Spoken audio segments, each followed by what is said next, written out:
అవకాశం ఇవ్వండి. ఈ బై ఎలక్షన్లలో మేము అపోజిషన్ పార్టీ అభ్యర్థుల గురించి మేమేమీ మాట్లాడదలుచుకోలేదు. మేమందరం జవాబుదారుగా జుబ్లీస్ ఓటర్స్ దగ్గరికి నేనైతే మీడియా ద్వారా మీ అందరి దగ్గరికి వస్తున్నా. నేను కూడా నాజర్ జగ్గారెడ్డిగా నేను కూడా నవీన్ యాదవ్, నేను దాదాపు నవీన్ యాదవ్ని చిన్నపిల్లగాడు ఉన్న కానీ నేను దాదాపు 25 ఏళ్ళ నుంచి నేను చూస్తున్నా.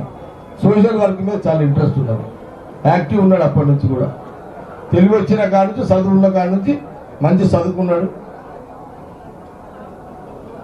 మీరు అపోజిషన్ అభ్యర్థులను క్యాండిడేట్లను చూసుకోండి ఎట్లున్నారు. ఎవడన్నా ఉరికే గుర్రం మీదగా సవాల్ చేసేది. నవీన్ యాదవ్ ఉరికే గుర్రం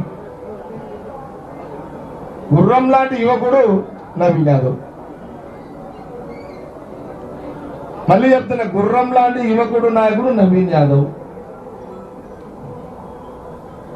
ఆయనకు entire Congress government, Congress party cabinet minister తీసుకుంటే కాంగ్రెస్ పార్టీ, మా మహేష్ గౌడ్ గారి పార్టీ కానీ, ముఖ్యమంత్రి గారు కానీ అందరం అవుట్రేట్ గా మా అప్పీల్ని మీరు దయచేసి ఆశీర్వదించండి. జుబ్లీహిల్స్ ఓటర్లకు ఏమడుగుతుందంటే, నవీన్ యాదవ్ కోసం